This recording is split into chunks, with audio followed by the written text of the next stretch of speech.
Hello commandos, welcome to biometrics classes online. I am doctor Jitendra Singh और बेटा हम पढ़ रहे हैं मॉलिक्यूलर बेसिस ऑफ इनहेरिटेंस। ठीक है, पिछले लेक्चर में हमने क्या देखा था? पिछले लेक्चर में हमने डीएनए को समझा हमने, और हमने देखा डीएनए कैसे अपने आप को रेप्लिकेट करता है, उस मैकेनिज्म को हमने देखा। ठीक है, तो जो पिछली क्लास में हमने दो पार्ट में हमने लेक्चर को लिया था, हमने पार्ट 1 एंड पार्ट 2, जिसमें डीएनए के बारे में समझा, न्यूक्लिक एसिड के बारे में समझा और डीएनए के रेप्लिकेशन को बेटा हमने अच्छे से समझा था। ठीक है, आप में से कुछ बच्चों को ये शिकायत है कि जितेंद्र सर रोज आना चाहिए, क्यों नहीं आ रहे हैं? सर ने लिविंग वर्ल्ड का एक लेक्चर लिया, एक पार्ट नहीं लिया, सर ने रिप्रोडक्शन ऑर्गेनिज्म सर ने नहीं लिया।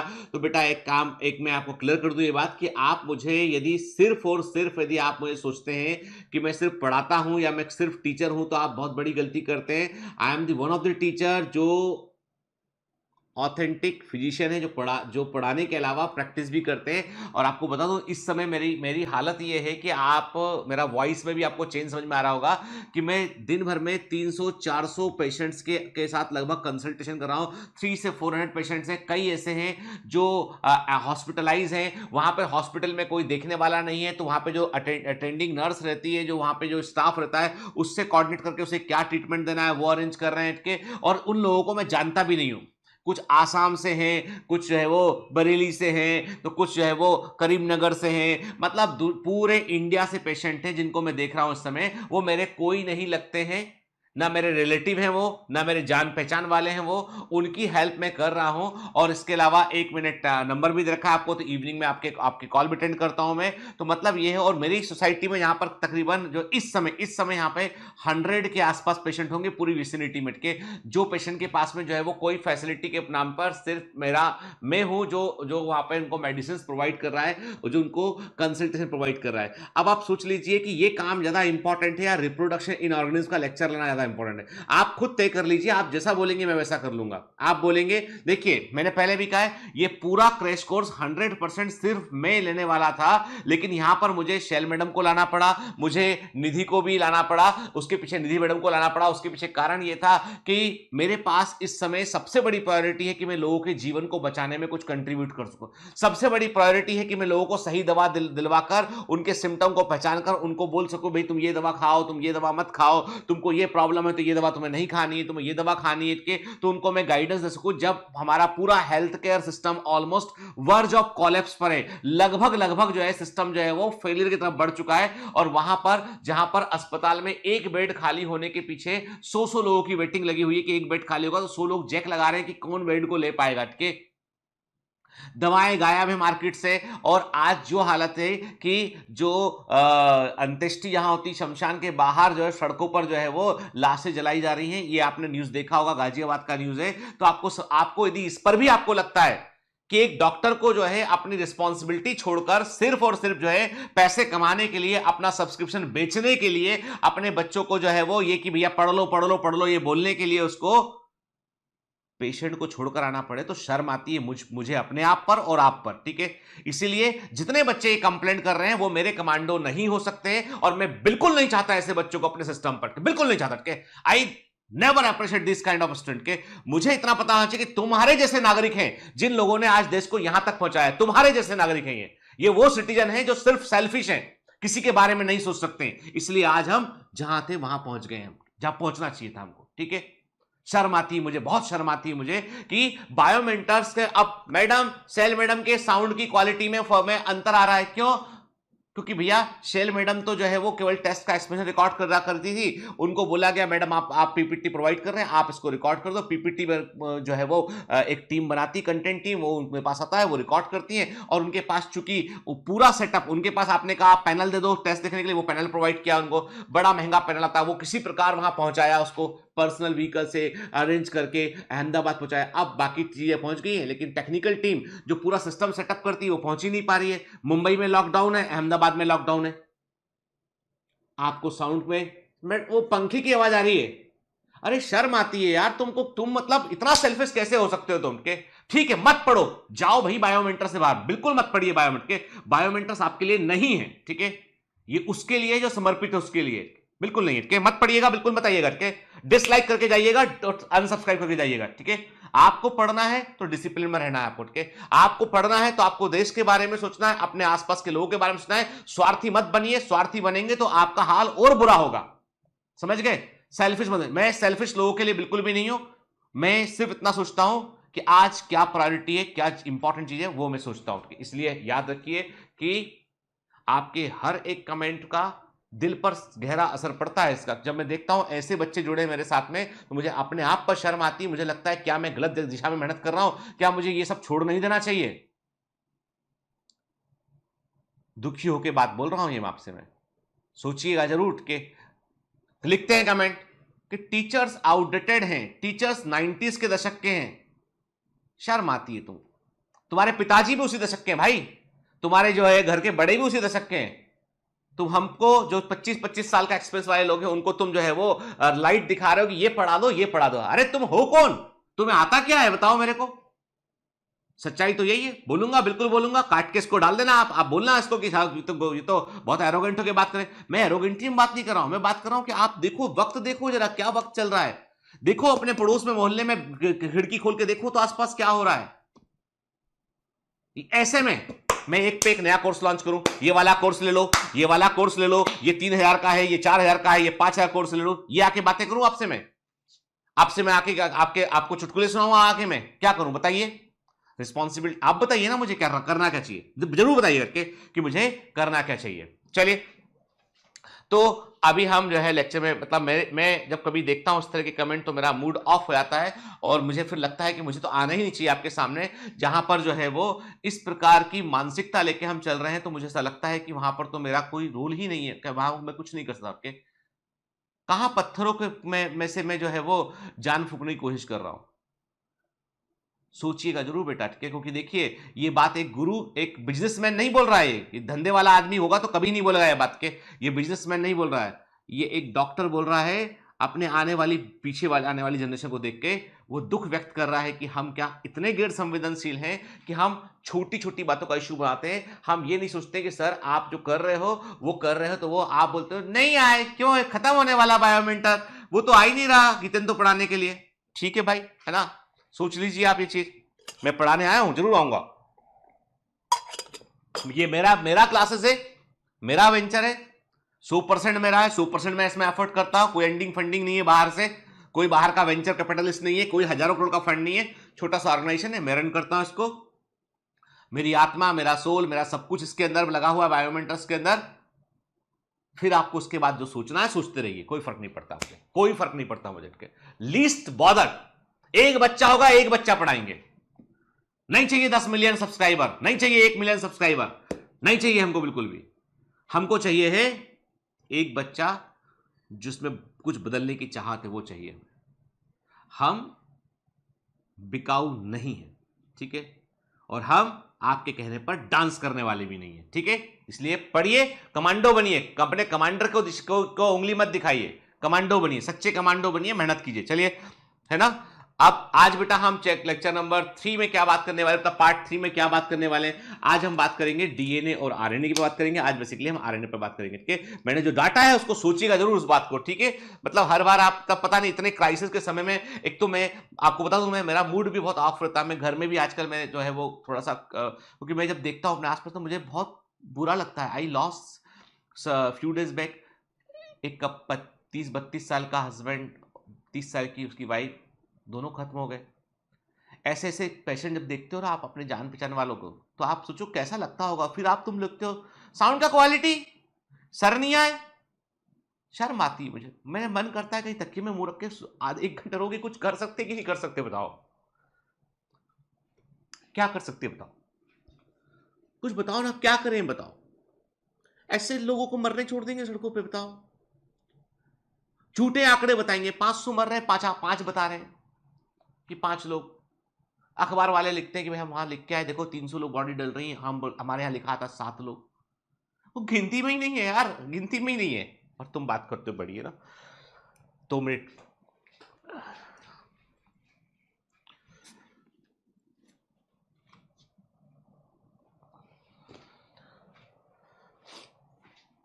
चलिए। तो बेटा हम पहले बात करेंगे properties of genetic material, DNA versus RNA पर बात करेंगे यहाँ पे। देखो बेटा, ये तो हमने देखा पिछली बार एक्सपेरिमेंट के बैक्टेरियल ट्रांसफॉर्मेशन एक्सपेरिमेंट को देखा हमने हमने जो है वो बैक्टेरियोफेज एक्सपेरिमेंट को देखा हमने, ठीक है। Bacterial transformation experiment Frederick Griffith ने जो है वो किया, और उसको जो है वो finally DNA is the transforming principle, ये बताया किसने, एवरी मैकलॉड मैककॉर्टी ने बताया, ठीक है। फिर हमने देखा कि हर्सी और चेज ने जो है वो उन्होंने जो है बैक्टेरियोफेज एक्सपेरिमेंट किया और बताया कि जेनेटिक मटेरियल जो है वो डीएनए होता, फाइनली ये प्रूव हो गया, ठीक है। It is now an establish fact, अब ये एस्टेब्लिश फैक्ट है कि DNA that act as a genetic material, ठीक है, कोई डाउट नहीं इसमें के। फिर धीमे धीमे में ये भी बात मालूम चली हमें कि कुछ वायरसेस के अंदर आरएनए भी जेनेटिक मटेरियल होता है। अब देखो बेटा, ये याद रखना आपको, RNA is genetic material in सबसे पहले हमको टोबैको मोजेक वायरस के टोबैको मोजेक वायरस पर जो है वो हम कहते हैं टीएमवी एक्सपेरिमेंट किया था फ्रैंकेल एंड कॉनरेट ने। ये एनसीईआरटी में नहीं है पर आपको पता होना चाहिए क्योंकि ये एग्जाम में आता है, ठीक है ना, ठीक है। ये 90s के दशक का क्वेश्चन नहीं है, ये इसी दशक का क्वेश्चन के। तो फ्रैंकेल एंड कॉनरेट ने टीएमवी एक्सपेरिमेंट किया जिसमें कि सिंगल स्ट्रैंड आरएनए होता है बेटा, ठीक है। इसके अलावा क्यूबी बैक्टीरियोफेज जो होते हैं इनमें भी आरएनए जेनेटिक मटेरियल के रूप में होता है, ठीक है। तो आरएनए इज जेनेटिक मटेरियल। और अभी क्लियर कर दूं मैं आपको कि जो है सार्स कोव-2 वायरस है जिसने तबाही मचा रखी है, सार्स कोव-2 जो वायरस है, जो कोविड-19 का वायरस है, इसका जेनेटिक मटेरियल भी सिंगल स्ट्रैंडेड आरएनए है, ठीक है, क्लियर। चलिए फिर आगे बढ़ते हैं इसमें हम। और याद रखिए, कोई भी पदार्थ को जेनेटिक मटेरियल होने के लिए कुछ पर्टिकुलर क्राइटेरिया होना चाहिए उसमें के।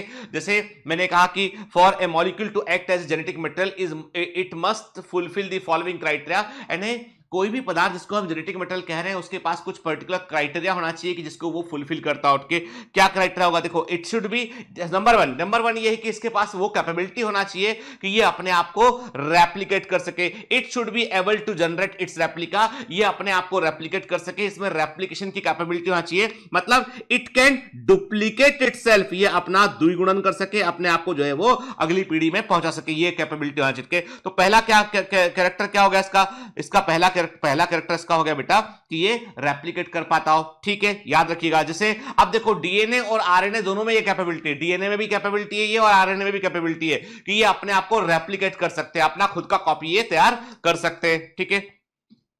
It should be chemically and structurally we stable, के जो भी मॉलिक्यूल जेनेटिक मटेरियल होगा उसको एक पीढ़ी से अगली पीढ़ी जाना पड़ेगा, उसके बाद नेक्स्ट जनरेशन जाना पड़ेगा। इसका मतलब the molecule should be chemically और जो स्ट्रक्चरली वो स्टेबल स्ट्रक्चर होना चाहिए। मतलब उसमें बहुत फ्रीक्वेंट चेंज नहीं हो सकते केमिकल स्ट्रक्चर में, ये एक बड़ी इंपॉर्टेंट चीज है। और इस मामले में डीएनए, याद रखिएगा, DNA is more stable as compare to RNA के, और RNA is more stable as compare to protein के। तो याद रखिएगा कि जो स्टेबिलिटी वाली क्राइटेरिया हम बात करें तो प्रोटीन आर लीस्ट स्टेबल है मैक्रोमोलिक्यूल्स में, और DNA is the most stable macromolecule के।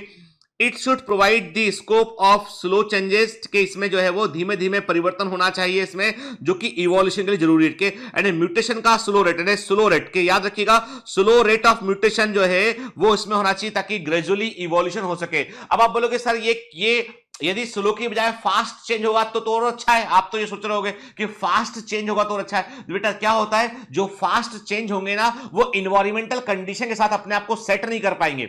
जो रैपिड चेंजेस होते हैं ना, वो rapid changes are not good. यानी हमेशा बायोलॉजिकल इवोल्यूशन में धीमी गति से होने वाले परिवर्तन, स्लो ग्रेजुअली होने वाले चेंजेस जो होते हैं वो फेवरेबल होते हैं, क्योंकि उस दौरान ऑर्गेनिज्म अपने आप को इन्वायरमेंट के अनुसार ढाल लेता है, ठीक है।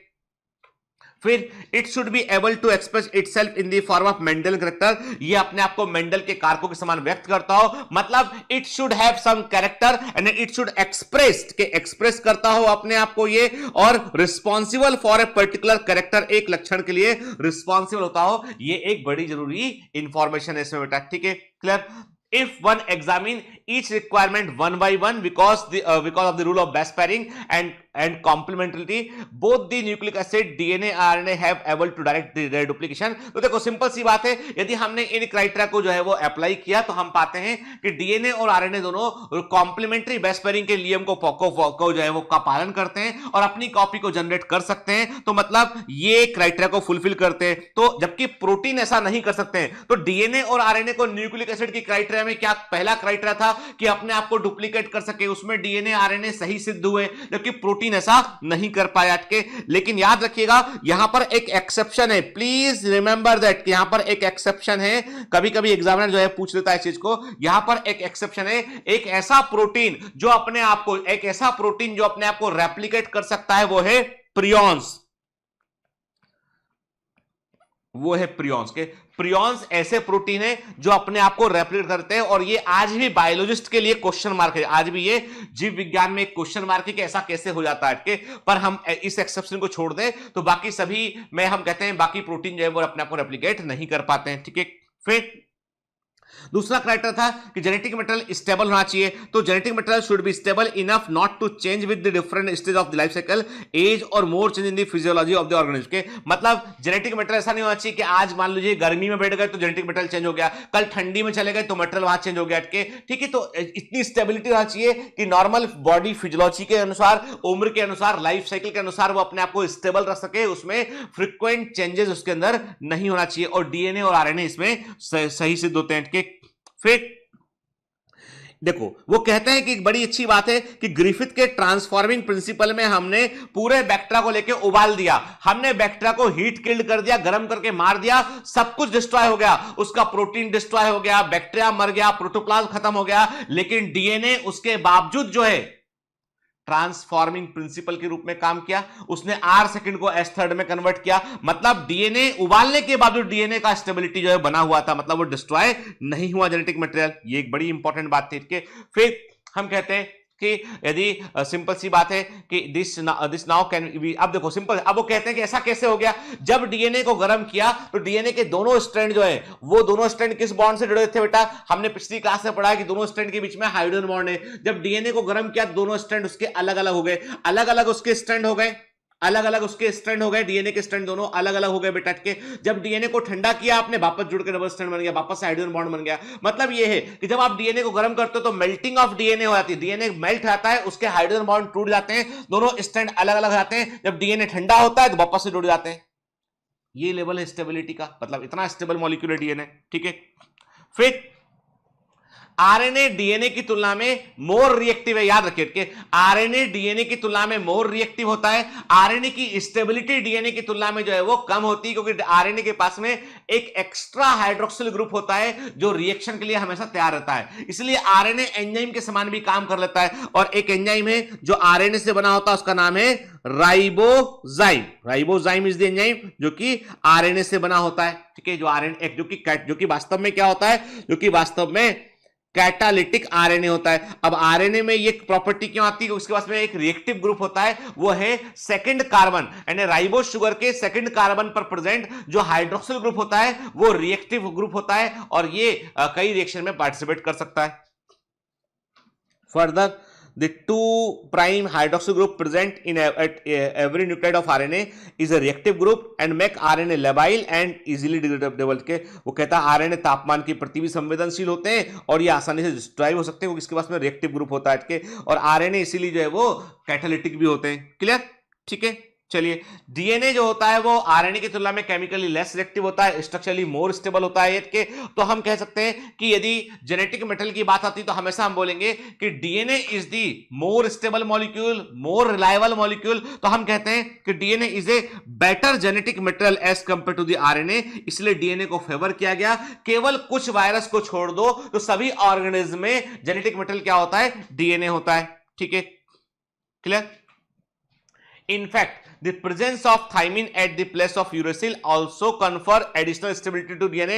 याद रखिएगा कि आरएनए में होता है यूरेसिल, डीएनए में होता है थाइमिन के, और डीएनए में जो थाइमिन होता है that is more stable molecule as compare to the uracil, जो एक्स्ट्रा स्टेबिलिटी डीएनए को प्रोवाइड करता है, ठीक है। फिर डीएनए और आरएनए दोनों में उत्परिवर्तन हो सकता है बेटा। हालांकि आरएनए मॉलिक्यूल चूंकि जो है मोर रिएक्टिव है तो ये मोर अनस्टेबल होता है, इसलिए ये फास्टर रेट से म्यूटेट कर सकता है। यही कारण है कि कोरोना वायरस जो है, कोविड-19 का जो वायरस है, वो फास्टर रेट से अपने आप को म्यूटेट कर पाता है। Consequently viruses have RNA genome and having shorter life span mutate and evolve faster. मैंने कहा ना कि आरएनए वायरसेस में क्या, आरएनए जीनोम में जो वायरस होते हैं उनमें उनका जो है वो शॉर्टर लाइफ स्पॉन में कम समय में भी आप म्यूटेशन कर सकते हैं। हम बोल रहे हैं कि म्यूटेंट स्टन आ गया कोविड-19 का, तो वो कैसे? क्योंकि आरएनए वायरस इसलिए इन्वायरमेंट में वो तेजी से म्यूटेट कर सकता है। ठीक है,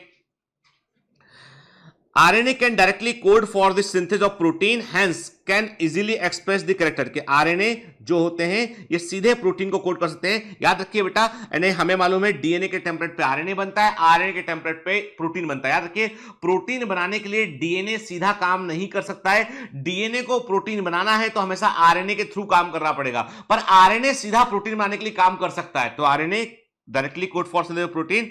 ठीक है, डीएनए को हमेशा जो है वो आरएनए पर निर्भर रहना पड़ता है प्रोटीन बनाने के लिए। क्या याद रखिए, डीएनए टेम्पलेट के समान काम करता है। डीएनए से डीएनए का बनना रेप्लिकेशन के लिए, डीएनए से एमआरएनए का बनना ट्रांसक्रिप्शन के लिए, लेकिन कभी भी ट्रांसलेशन में डीएनए सीधा भाग नहीं लेता है, वहां पर उसे आरएनए के थ्रू काम करना पड़ता है। ठीक है ना, क्लियर? देखिए, ये है डीएनए मॉलिक्यूल, ये है एमआरएनए मॉलिक्यूल और ये है प्रोटीन मॉलिक्यूल। ठीक है, देख रहे हैं आप, ऐसे ही इसी दिशा में ये काम होगा।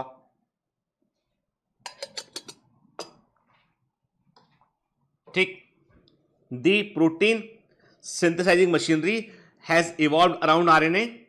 प्रोटीन बनाने वाली मशीन आरएनए के आसपास इवॉल्व होती है। क्यों बेटा? क्योंकि कारण यह कि डीएनए सीधा प्रोटीन नहीं बना सकता है। इसीलिए क्या होता है, जो राइबोसोम है, जो राइबोसोम होते हैं सेल के अंदर, प्रोटीन फैक्टरीज ऑफ सेल होते हैं, ये राइबोसोमल आरएनए से बने होते हैं। ठीक है, जो अमाइनो एसिड होते हैं, उन अमाइनो एसिड को जो है प्रोटीन बनाने वाले राइबोसोम तक लेके आने वाला होता है टीआरएनए होता है।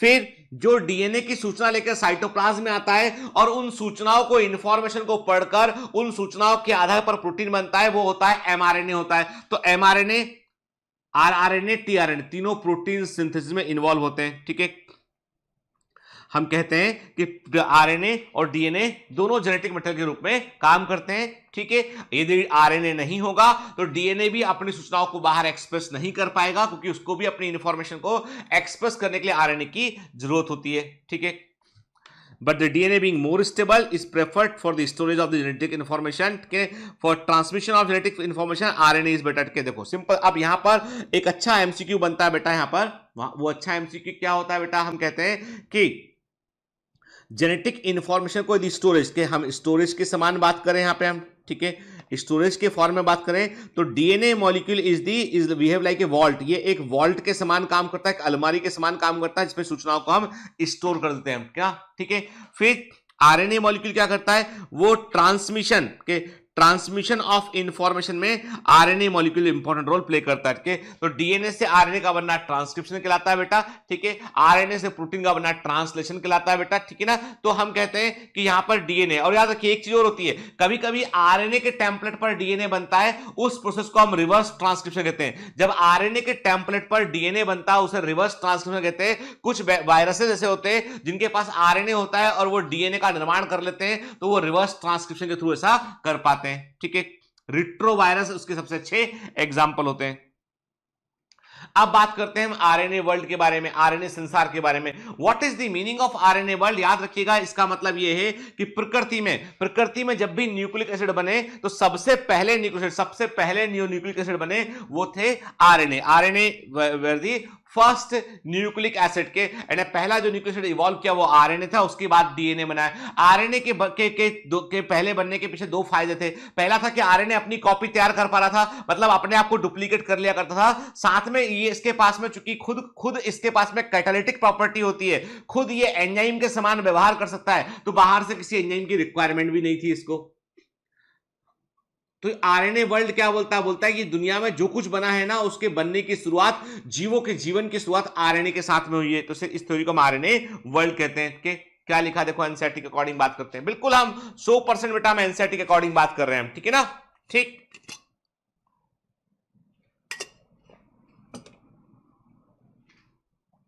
देखिए 100% बेटा हम बिल्कुल जो है वो एनसीईआरटी के अकॉर्डिंग बात कर रहे हैं। तो अभी जिन लोग बच्चों के दिमाग में ये है ना कि सर लोग एक्स्ट्रा पढ़ा रहे हैं, व्यर्थ का पढ़ा रहे हैं, तो वो गलत है बेटा।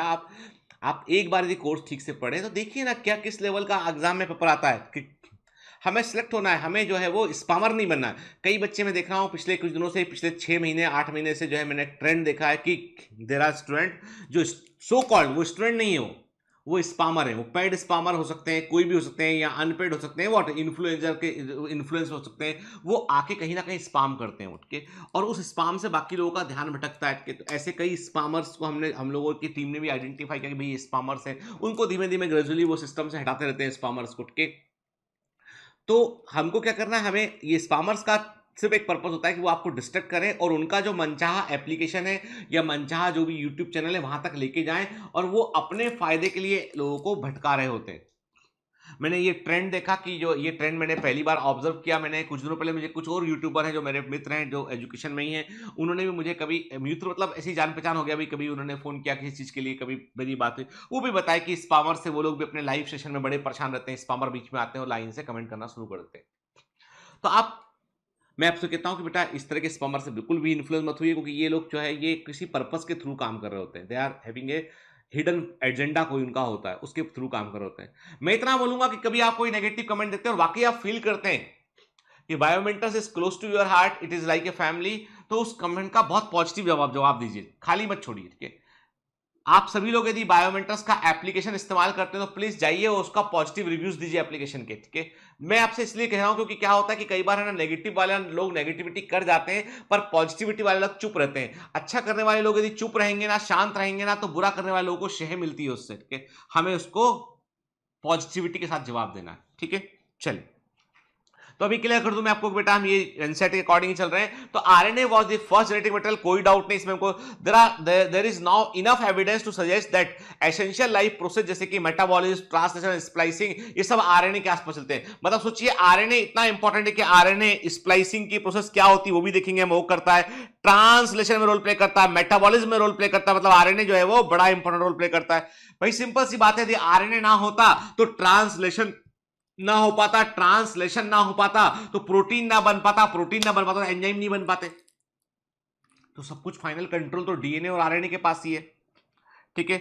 एक मूवी है बेटा बायोमेंटस ऑनलाइन फिल्म्स, एक चैनल और है बायोमेंटस का, बायोमेंटस ऑनलाइन फिल्म्स, उसमें जो है एक आरएनए वर्ल्ड करके मूवी है, it is the story of life, क्या, ठीक। तो इसमें आरएनए वर्ल्ड मूवी है, उसको जरूर देखिएगा आप, उसका मैं लिंक बोल दूंगा टीम से कि वो डिस्क्रिप्शन में डाल देगी, तो आप इसको देखिएगा। इसमें आपको आरएनए वर्ल्ड में एग्जैक्टली क्या परिवर्तन हुआ वो बताया गया है मूवी में थ्रू दी एनिमेशन के।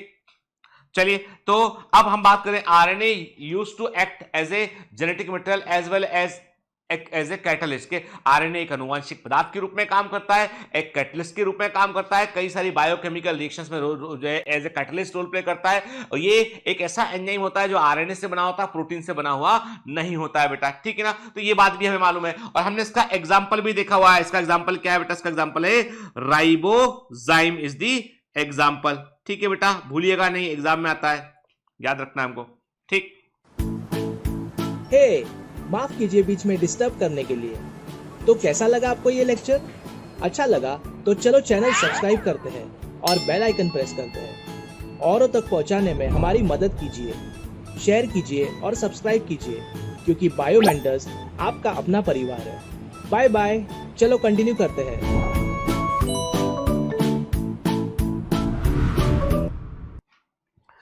Therefore, DNA has evolved from the RNA, मतलब कहते हैं कि डीएनए की उत्पत्ति आरएनए से हुई है।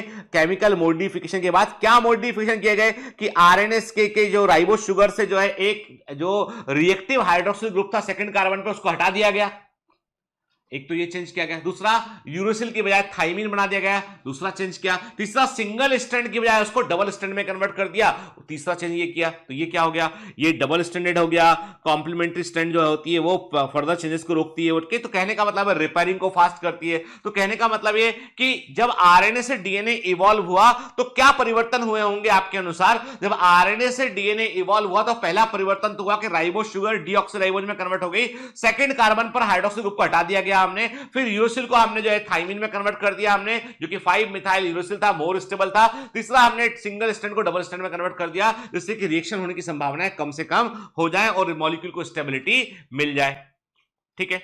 चलिए, अब बात करते हैं हम ट्रांसक्रिप्शन क्या होता है, उस पर बात करते हैं। What is the meaning of transcription? देखो बेटा, दो चीजें हैं, एक है ट्रांसक्रिप्शन, दूसरा है ट्रांसलेशन। तो पहले बात करते हैं हम ट्रांसक्रिप्शन की।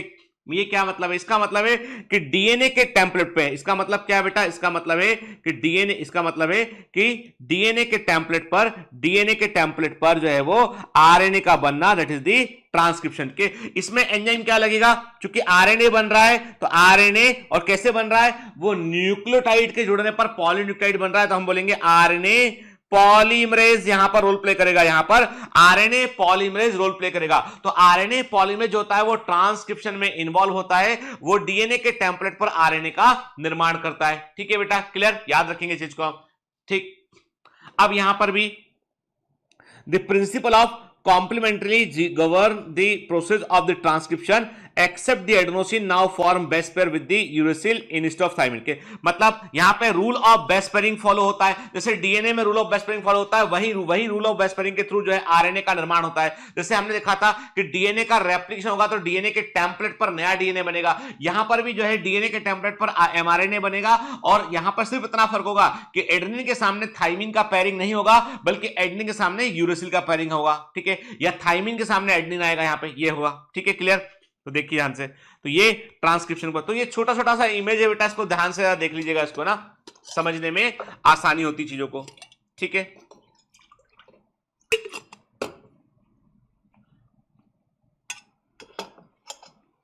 चलिए आगे बात करते हैं।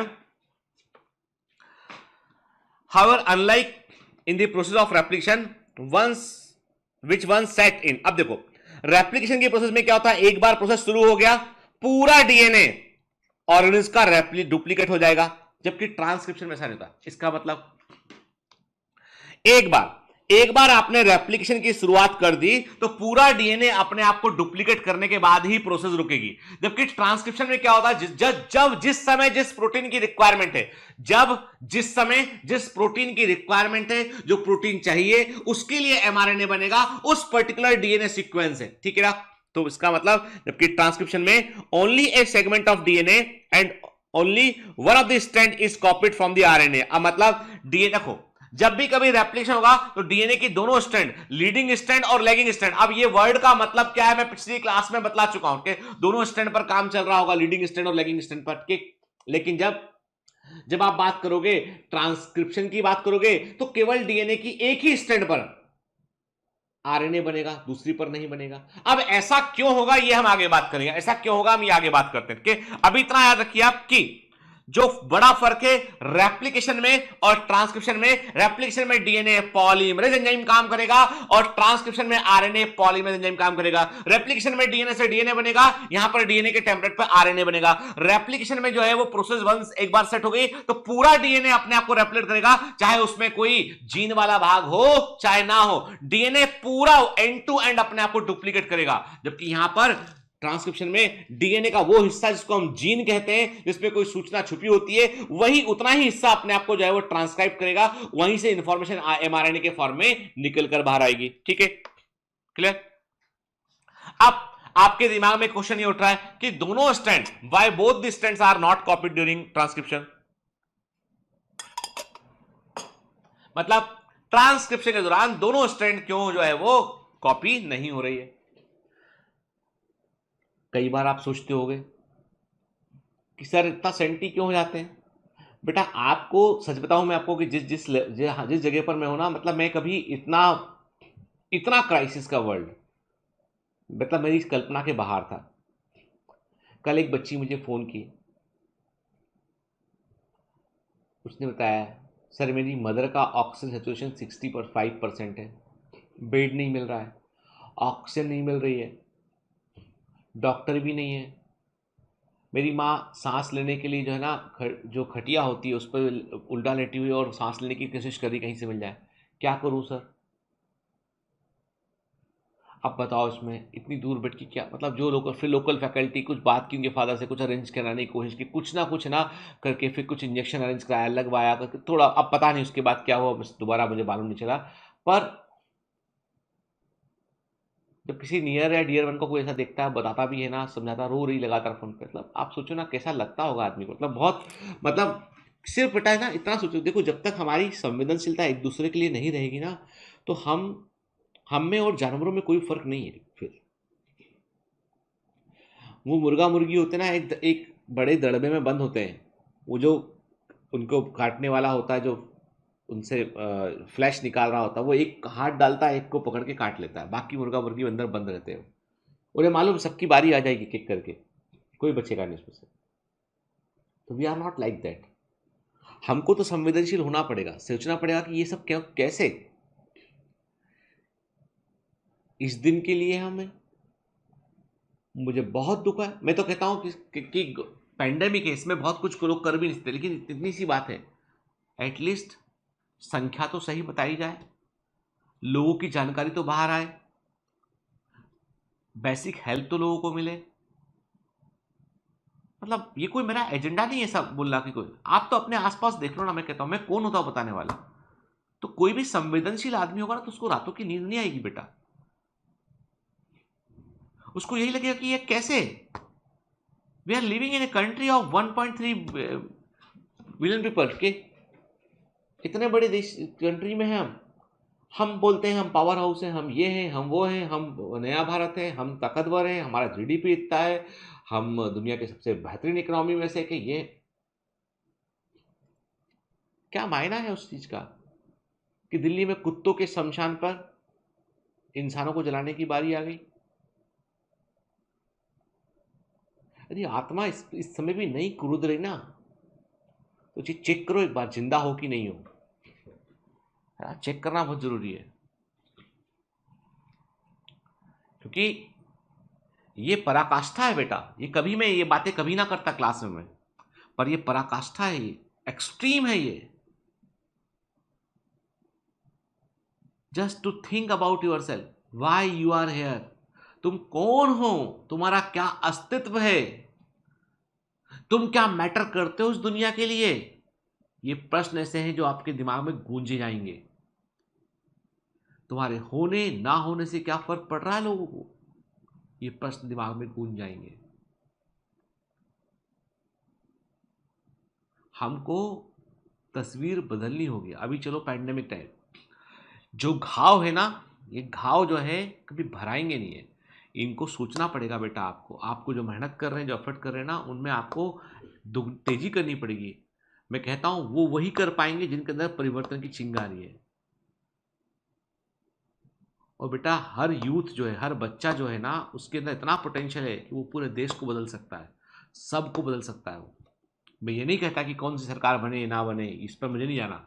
मुझे इतना जानना है कि नागरिक ईमानदार होना चाहिए, कर्मठ होना चाहिए, बदलाव लाने वाले होना चाहिए। बहुत जरूरी है बेटा, नहीं तो आने वाली पीढ़ी के लिए हमको दुख इस बात का है कि हम तुमको क्या देके जा रहे हैं, किस तरह का देश मिल रहा है तुमको। तुम्हारे आने वाली पीढ़ी भी तुमसे यही प्रश्न पूछेगी। याद रखना, जैसे आंसू मैंने बहा दिए आज, तुम्हारे नहीं निकलना चाहिए, क्योंकि मेरे को फील होता है कि यार मुझे तो कुछ और करना चाहिए था, मुझे फील होता है कि मुझे तो कुछ और करना चाहिए था। I did wrong, I waste my life by treating patients, by educating people. मुझे ऐसा लगने लगा, मुझे लगता है कि मुझे कुछ और करना चाहिए था जिससे कि मैं कुछ बड़ा इंपैक्ट कर पाता। मैं तुमसे यही बोलूंगा, तुम हेल्थ केयर में अच्छा करो, ग्रामीण इंफ्रास्ट्रक्चर को बेहतर करो, अपने लेवल पे आप चीजों को अच्छा करो, and stop expecting things from any of the government. Bharat देश जो है, उसमें सरकारों से उम्मीद रखना बंद करना पड़ेगा। अब उम्मीद करिए अपने पड़ोसी से, अपने गांव से, हम लोगों के समूह से उम्मीद कीजिए। ठीक है, कोई बात नहीं। यहाँ पे बॉम्बे में जैन जो है, एक जैन कम्युनिटी है, उन लोगों ने क्या किया कि कांदीवली बोरीवली के आसपास की बात है, देखा उन्होंने भाई बहुत बहुत हर जगह हाई तोबा मचा अस्पताल का। उन्होंने वहाँ पे एक मैदान लिया, मैदान में बड़ा सा टेंट लगाया, अच्छा उन्होंने एयर कूल टेंट लगाया उन्होंने, और उन्होंने सारा बेड ऑक्सीजन सब प्रोवाइड कर दिया उन्होंने, यहाँ पे ठीक है। कुछ डॉक्टर्स भी उन्होंने अपने जो जेन्स कम्युनिटी के थे उनको लाया, कहा कोई भी कम्युनिटी का आदमी वहाँ पे आके आके रिपोर्ट पॉजिटिव है, समटाइम आप क्या आओ, हम आपकी देखरेख करेंगे। लोगों ने वॉलंटरी काम किया। बॉम्बे की हालत जो है भोपाल जैसी या लखनऊ जैसी नहीं हुई, बॉम्बे में लोगों ने भी आगे बढ़ के काम किया, लोगों ने खुद से इनिशिएटिव्स लिए हैं। वही परिवर्तन लाना पड़ेगा। चेंज जो है ना, वो हमको एज ए सोसाइटी लाना पड़ेगा बेटा। परिवर्तन तुम जो है ना ऐसे सोच रहे हो ना किसी का, अब तुम बोलोगे पढ़ाते पढ़ाते हमारा टाइम खराब कर रहे हो, नहीं बेटा, ये तुम पढ़ रहे हो अपने किस्मत को जगाने के लिए, चलो मेडिकल कॉलेज पहुंच जाएंगे, डॉक्टर बनेंगे, पर मैं तुम्हें जो जगाने की कोशिश कर रहा हूं ना, कि मैं तुम्हारी आत्मा पे जाके दस्तक दे रहा हूं कि सोच ले एक बार, इंसान की कीमत होती है वो उसकी, जब आप कब्रिस्तानों की संख्या बढ़ा रहे हो ना आज, शर्म आती है, तुम्हें अस्पतालों की संख्या बढ़ानी चाहिए थी, बिस्तर बढ़ाने चाहिए थे, ऑक्सीजन बढ़ानी चाहिए थी। Now you are doing what, increasing the number of crematorium, वो बढ़ा रहे हैं। खैर, दोबारा बात निकल आई, मैं दोबारा दुखी नहीं होना चाहता, ठीक है। तो मैं आपको बताऊंगा दोनों स्टैंड एक साथ, अरे यार क्या करे यार, जिस माहौल में रहता था आदमी, फिर अब डॉक्टर है तो दिन रात वही वही सुन रहा है आदमी, तो बैठ के तो फिर वो निकल जाती है बात, है ना। तो मेरे को बर्दाश्त कर लीजिएगा, ठीक है। थोड़ा दुख का समय है, मैं खुशी के समय में पढ़ाया आपको, तो इस समय भी पढ़ा रहा हूँ खुद को, तो मुझे थोड़ा सा एज ए फैमिली मेम्बर, घर के बड़े होते हैं ना, कई बार जो है वो दुखी आते हैं किसी चीज़ को लेकर, तो वैसे ही मैं भी हूँ, आप लोगों के परिवार में बड़ा हूँ, एल्डर मेंबर हूँ आपका, ठीक है। तो साथ दीजिए मेरा। दोनों स्ट्रैंड कॉपी क्यों नहीं होते, इस पर बात करते हैं यहाँ पे कि अब बेटा उसके पीछे कारण क्या है। अरे कारण ये है यार, देखो सिंपल सी बात है कि डीएनए के जो दो स्ट्रैंड है, ठीक है ना, इनके पास सूचना है, मान लो मैंने कहा ए टी जी सी जी ए, ठीक है, ये डीएनए पे लिखा है, ठीक है। इसकी कॉम्प्लीमेंट्री डीएनए पे क्या लिखा हुआ है, T A C G C T T, इस पे लिखा हुआ है, ठीक है। अब जब आरएनए पॉलीमरेज ने काम किया तो उसने क्या किया, उसने इनमें से दोनों में से कोई एक स्ट्रैंड को उसने चुना, उस स्ट्रैंड को चुना। देखो ध्यान से, अब एक स्ट्रैंड क्या है, एक स्ट्रैंड का डायरेक्शन है 3 प्राइम से 5 प्राइम, दूसरे का है 5 प्राइम से 3 प्राइम। अब याद रखना, आरएनए पॉलीमरेज एंजाइम जब भी काम करता है वो 5 प्राइम से 3 प्राइम डायरेक्शन में काम करता है, मतलब उसके काम करने के लिए उसे डायरेक्शन क्या मिलना चाहिए, 5 प्राइम से उसको 3 प्राइम डायरेक्शन मिलना चाहिए आरएनए पॉलीमरेज को, ठीक है। इसने काम किया। नंबर पहला पॉइंट, दो स्ट्रैंड में से केवल एक ही स्ट्रैंड ऐसी होगी जो उसको 5 प्राइम से 3 प्राइम डायरेक्शन दे पाएगी, वो है ऊपर वाली स्ट्रैंड। इसने काम किया इस डायरेक्शन में, आरएनए पॉलीमरेज ने इस डायरेक्शन में काम किया उसने, ठीक है, काम किया, और उसने एक आरएनए बनाया। वो आरएनए क्या बना, ए के सामने आ गया U A C G C U U, ये बन गया एमआरएनए, बना दिया उसने एक एमआरएनए बना के उसने रिलीज कर दिया, ठीक है ना। अब मान लीजिए सामने वाली स्टैंड मान लीजिए सामने वाले स्टैंड पर जो है वो आरएनए बनता, तो क्या होता, क्यों नहीं बना, क्योंकि भाई इसके सामने डायरेक्शन क्या है, 3 प्राइम से 5 प्राइम डायरेक्शन है, यहां पर एमआरएनए नहीं बनेगा। क्यों नहीं बनेगा, डायरेक्शन आरएनए पॉलीमरेज को उल्टा मिल रहा है, और आरएनए पॉलीमरेज के लिए आरएनए प्राइमर काम नहीं करता है, आरएनए प्राइमर वो था जो डीएनए से काम करवाया था अंदर से बाहर की ओर, ओकाजाकी फ्रेगमेंट, आपको याद होगा, यहां पे काम नहीं करता हो। तो इसका मतलब ये कि आरएनए पॉलीमरेज को तो भाई एक ही दिशा पता है, 5 प्राइम से 3 प्राइम, उसने पकड़ लिया, काम कर दिया, दूसरे पर नहीं कर पाया काम वो। मान लो किसी कारण से कर भी लेता काम, मान लिया हमने 1 मिनट के लिए किसी कारण से कर लेता, तो क्या होता, जो कॉम्प्लीमेंट्री जो एमआरएनए बनता वो क्या बनता, ए you ji C ji you ऐसा बनता ना, ठीक है। नहीं, हम क्या बात कर रहे हैं, हम नीचे वाली की बात कर रहे हैं ना, हमने गलत ले लिया इसको, नीचे करके क्या बनता बेटा, ये बनता, मैं ठीक करता हूं उसको, नोट ठीक करता हूं, टी के सामने ए यू जी, हाँ सही, सी जी, या सही तो लिखा था, सही लिखा था मैंने, ये बनता है ना, ये बनता बेटा, ठीक है। अब ये बनता तो क्या होता कि ये एमआरएनए नहीं बनता, तो ये दोनों एमआरएनए आपस में जो है वो जुड़ जाते, क्योंकि दोनों कॉम्प्लीमेंट्री थे, दोनों एमआरएनए जुड़ते तो सेल के अंदर डबल स्ट्रैंडेड एमआरएनए बन जाता, और डबल स्ट्रैंड आरएनए सेल में सस्टेन नहीं करता है, उसको सेल डिस्ट्रॉय कर देती है। डबल स्ट्रैंड आरएनए सेल में नहीं रुक पाता है, उसको सेल डिस्ट्रॉय कर देती है, और यही फंडामेंटल है, प्रिंसिपल है बिहाइंड द आरएनए इंटरफेरेंस। अब ये आरएनए इंटरफेरेंस कहां पढ़ेंगे हम, ये बायोटेक्नोलॉजी में पढ़ेंगे हम, मैं ही पढ़ाऊंगा, बायोटेक्नोलॉजी में पढ़ेंगे हम, ठीक है। तो होता क्या है बेटा कि सेल के अंदर यदि डीएनए के दोनों स्ट्रैंड पर ट्रांसक्रिप्शन हो गया होता तो कॉम्प्लीमेंट्री सीक्वेंस बन गए होते और दोनों एमआरएनए जुड़ते आपस में और डबल स्ट्रैंड आरएनए बन जाता, जिसको सेल डिस्ट्रॉय कर, सेल के पास अपना एक सेल्फ डिफेंस सिस्टम होता है, वो डबल स्ट्रैंड आरएनए को तुरंत डिस्ट्रॉय करती है, तो काम रुक गया होता। ये भी प्रॉब्लम है, ठीक है। अब तो हमने क्या कहा, हमने कहा एक तो डायरेक्शन का प्रॉब्लम था, दूसरा जो है कि डबल स्ट्रैंड आरएनए जो है सेल में सस्टेन नहीं कर सकता, इसलिए एक ही स्ट्रैंड पे, अब जिस स्ट्रैंड पे, ध्यान से बात सुनिए, जिस स्ट्रैंड पर एमआरएनए बना वो थी ये स्ट्रैंड, उसे क्या बोलेंगे, उसे बोलेंगे हम टेम्पलेट स्ट्रैंड। उसे क्या बोलेंगे बेटा हम, उसे बोलेंगे हम टेम्पलेट या साचा स्ट्रैंड बोलेंगे, उसे हम टेम्पलेट स्ट्रैंड बोलेंगे। और जिस पर एमआरएनए नहीं बना उसे बोलेंगे हम कोडिंग स्ट्रैंड। अब तुम फिर कंफ्यूज, तुमने कहा सर इसको कोडिंग क्यों बोल दिया, उसको तो आपने अभी देखो टेम्पलेट स्ट्रैंड पर क्या बना, एमआरएनए बना। अब एक बात बताओ, जो एमआरएनए बना है, जो एमआरएनए बना है, उस एमआरएनए की सिमिलरिटी कौन सी स्ट्रैंड के साथ में, फिर कंफ्यूज कर गए आप। क्या पूछा जाता हूं मैं, ये पूछ रहा हूं कि तुमने टेम्पलेट स्ट्रैंड पर जो एमआरएनए बनाया वो एमआरएनए किसके समान दिखाई पड़ेगा, जाहिर सी बात है सामने वाली कॉम्प्लीमेंट्री डीएनए स्ट्रैंड के समान दिखाई पड़ेगा, सिर्फ थाइमिन और यूरेसिल का फर्क होगा, बाकी सेम दिखाई पड़ेगा। मतलब जो एमआरएनए है वैसा ही टेम्पलेट स्ट्रैंड के सामने वाला स्ट्रैंड है, जो जेनेटिक कोड एमआरएनए पर होते हैं, कोड में इंफॉर्मेशन एमआरएनए पर होती है, और वही कोड आपको सामने वाली कॉम्प्लीमेंट्री डीएनए स्ट्रैंड पर दिखाई पड़ेंगे, इसलिए इसको आपने कोडिंग स्ट्रैंड बोला, जो किसी काम की नहीं है, सिर्फ एमआरएनए को रिप्रेजेंट कर रही होती कि ऐसा एमआरएनए बनेगा, और एक्चुअली में एमआरएनए टेम्पलेट स्ट्रैंड पर बनता है, ठीक है। चलिए, first, if both strands act as a template, they would code for the RNA molecule with different sequence. In turn, if they code for protein, the sequence of amino acid is in protein would be different. के मतलब दोनों यदि DNA mRNA बन जाते हैं template पर और उससे प्रोटीन बनता, तो दोनों प्रोटीन में सीक्वेंस अलग अलग होते, क्योंकि देखो दोनों डीएनए स्ट्रैंड पर कॉम्प्लीमेंट्री सीक्वेंस है, जो एमआरएनए बनता वो अलग अलग बनता और इससे अमीनो एसिड के सीक्वेंस बदल गए होते, ठीक है। फिर सेकंड ये है कि यहां पर दोनों एमआरएनए, यदि दोनों स्ट्रैंड पर आरएनए बनता तो डबल स्ट्रैंड आरएनए बन जाता, और डबल स्ट्रैंड आरएनए जो है वो ट्रांसलेशन में भाग नहीं लेता, सेल उसको डिस्ट्रॉय कर देती, ठीक है ना। तो ये भी गड़बड़ मामला था। फिर तीसरा, इसके अलावा मैंने बताया आपको सीक्वेंस की आरएनए पॉलीमरेज हमेशा 5 प्राइम से 3 प्राइम दिशा में ही काम करता है, 5 प्राइम से 3 प्राइम दिशा में ही काम करता है, ठीक है। अब प्रश्न उठता है कि what is the transcription unit, क्या मतलब ट्रांसक्रिप्शन कैसे होता है, क्या इकाइयां उसमें, कौन सा डीएनए स्ट्रैंड इसमें इन्वॉल्व है। जो भी मैंने आपको बताया टेम्पलेट स्ट्रैंड या कोडिंग स्ट्रैंड, वो क्या होता है उस पर हम बात करते हैं, ठीक है।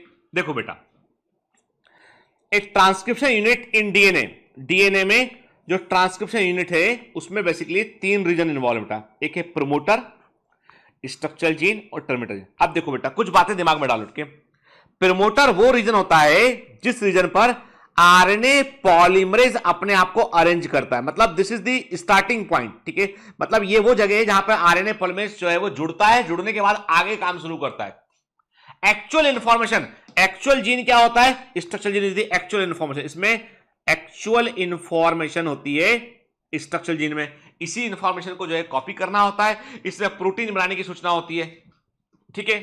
तो एक्चुअल इंफॉर्मेशन के पहले, जैसे क्रिकेटर आपने देखा ना, क्या होता है भाई, आईपीएल चल रहा है अभी, लोग देखते हैं भी आईपीएल को, तो क्या होता है क्रिकेटर जो होते हैं जब वो बैटिंग करने आते हैं उसके पहले कहां बैठे होते हैं, वो स्टेडियम में होते हैं, अपने पवेलियन में बैठे होते हैं वो लोग, है ना, बॉक्स होता है उसमें बैठे होते हैं वो लोग के। तो वैसे ही समझ लीजिए आपकी जो मेन प्लेयर है वो आरएनए पॉलीमरेज, उसको कहीं जुड़ना है, जुड़ने के बाद अपने आप को सेट करना है कि आगे मुझे काम क्या करना है, तो वो जगह जहां से सूचनाएं शुरू होने वाली है, जिसके आगे सूचनाएं शुरू होने वाली है, मतलब जिससे आगे जाओगे तो एक्चुअल जीन मिल जाएगा ट्रांसक्रिप्शन करने के लिए, तो वो जगह प्रमोटर है। तो प्रमोटर वो जगह, वो जीन होता है, वो हिस्सा होता है जहां पर आरएनए पॉलीमरेज जुड़ेगा और जुड़ने के बाद वहां से स्ट्रक्चरल जीन को पढ़ना शुरू करेगा वो, ठीक है।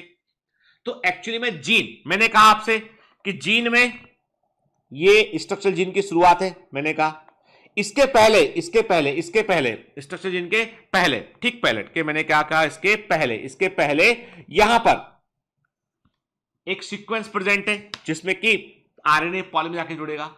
तो ये क्या हो गया बेटा, हम बोलेंगे कि अपस्ट्रीम सीक्वेंस बोलेंगे। अपस्ट्रीम सीक्वेंस का मतलब है स्ट्रक्चरल जीन से अप, मतलब पहले, स्ट्रीम मतलब चलना, आगे जाना, आगे बढ़ाना, अपस्ट्रीम मतलब स्ट्रक्चरल जीन के पहले वाले सीक्वेंस अपस्ट्रीम, तो प्रमोटर क्या हो गया, अपस्ट्रीम हो गया।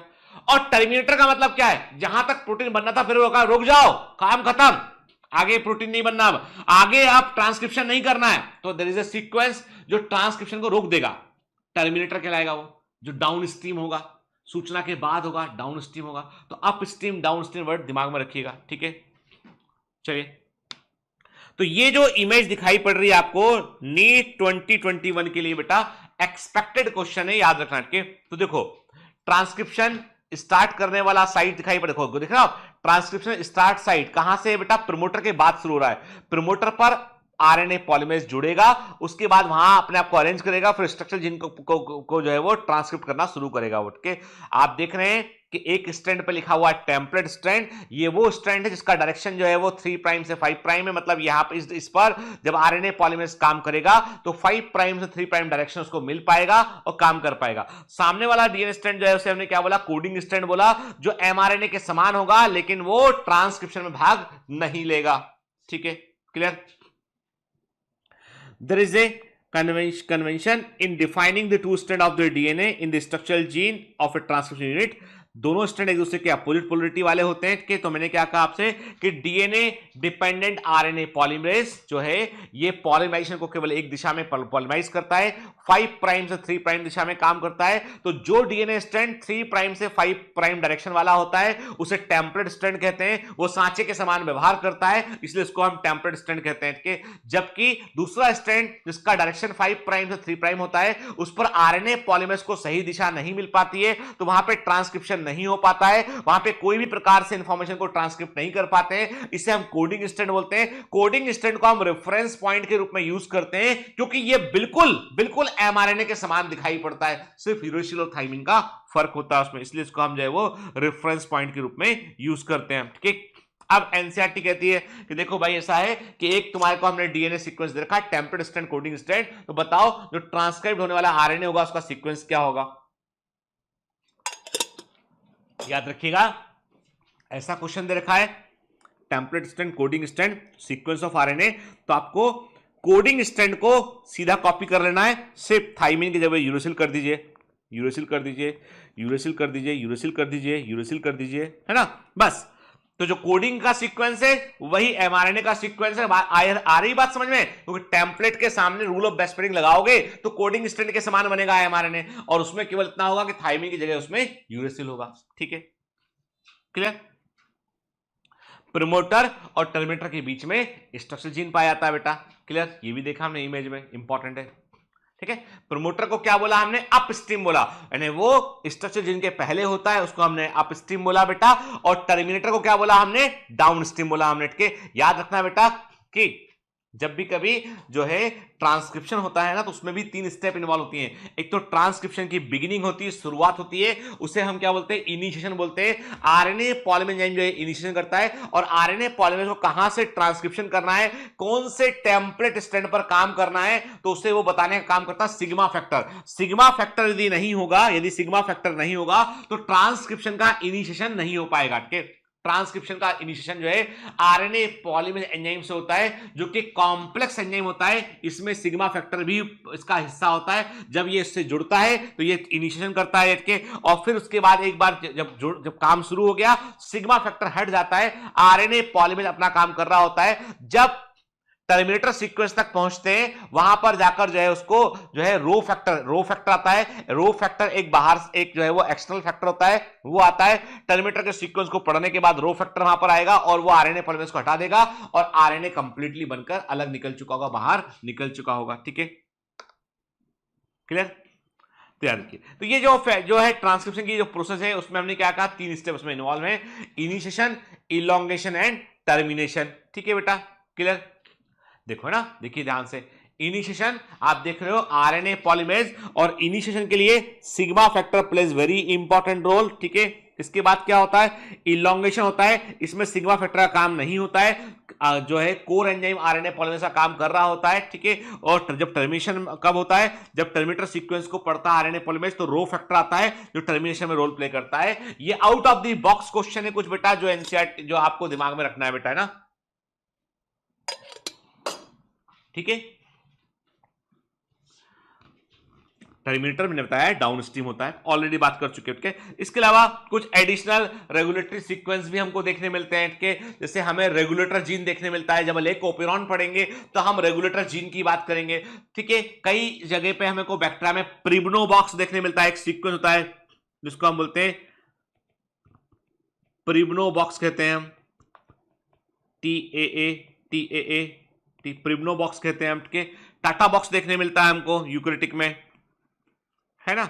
अब ये क्या है, टाटा बॉक्स, प्रिब्नो बॉक्स, ये सब एनसीईआरटी में नहीं है क्या, ये पुरानी एनसीईआरटी में किसी कभी हुआ करते थे, अभी नहीं है इसमें, पर दिमाग में डाल लो कि प्रिब्नो बॉक्स हुआ, टाटा बॉक्स हुआ, ये इनका संबंध भी ट्रांसक्रिप्शन के साथ में होता है। ठीक है, clear. Transcription unit and the gene, चलिए इस पर बात करते हैं हम, क्या मतलब है इसका। देखो अभी हम समझ गए कि स्ट्रक्चरल जीन से पहले का सीक्वेंस अपस्ट्रीम है, बाद वाला डाउनस्ट्रीम है।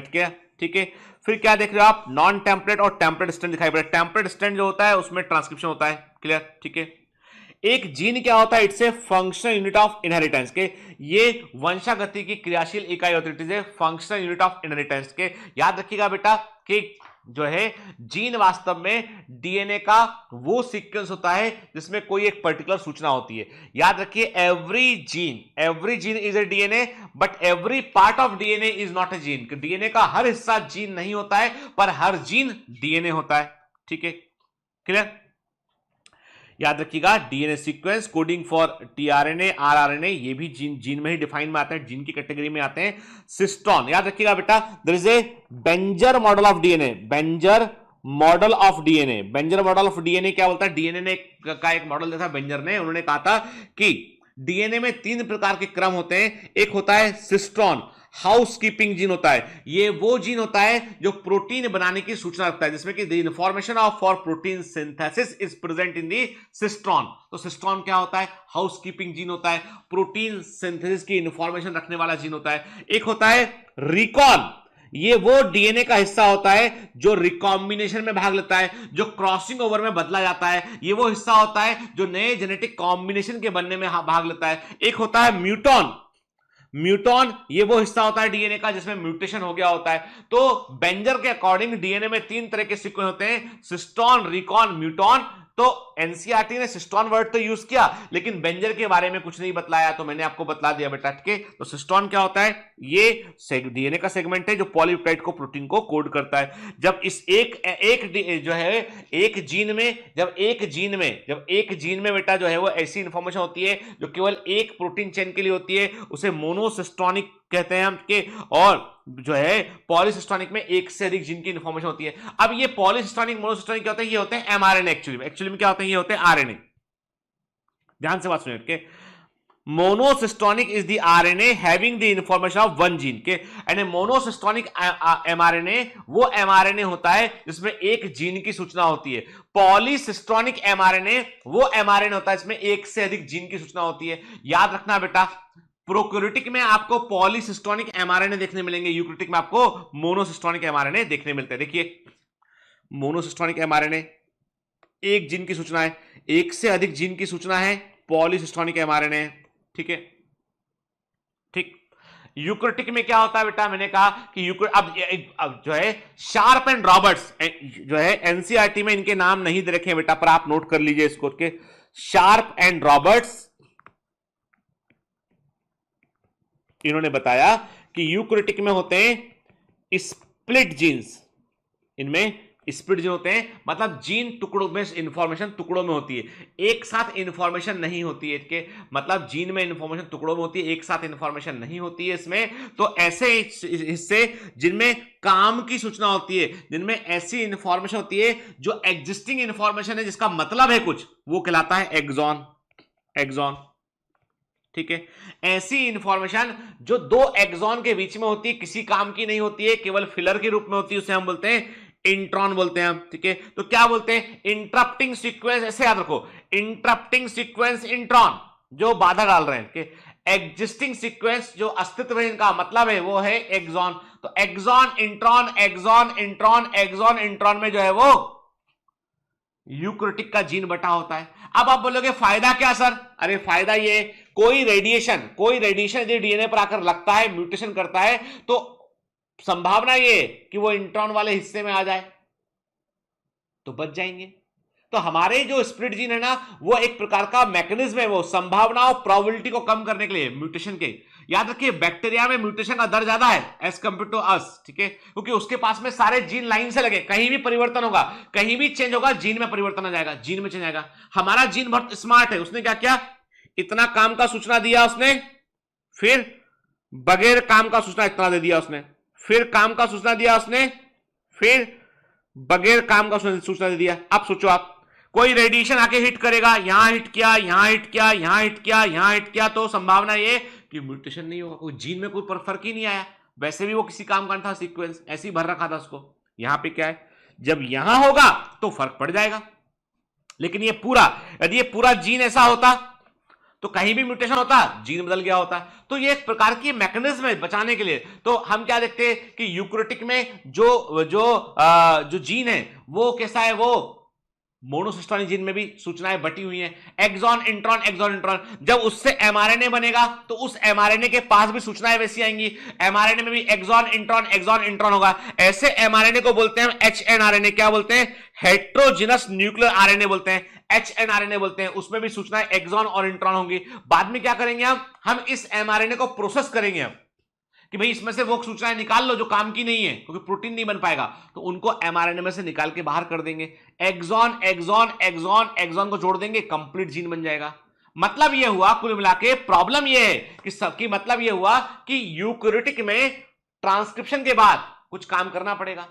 मतलब यूकैरियोटिक में after transcription there is certain work. क्या वर्क है वो, आरएनए का स्प्लाइसिंग करना, कि भैया इंट्रॉन काट के बाहर कर दो, स्प्लाइसिंग मतलब काट देना, इंट्रॉन काट के बाहर कर दो, एक्सॉन को आपस में जोड़ दो, ये काम है ना।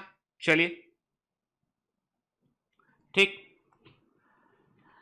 Exons are said to be those sequence that are appear in mature and processed RNA। Exon को जो है वो इंट्रॉन से इंटरप्टेड होते हैं। तो देखिए इमेज को ध्यान से, है ना बेटा, ठीक है, एकदम ध्यान से देखते हैं इसको,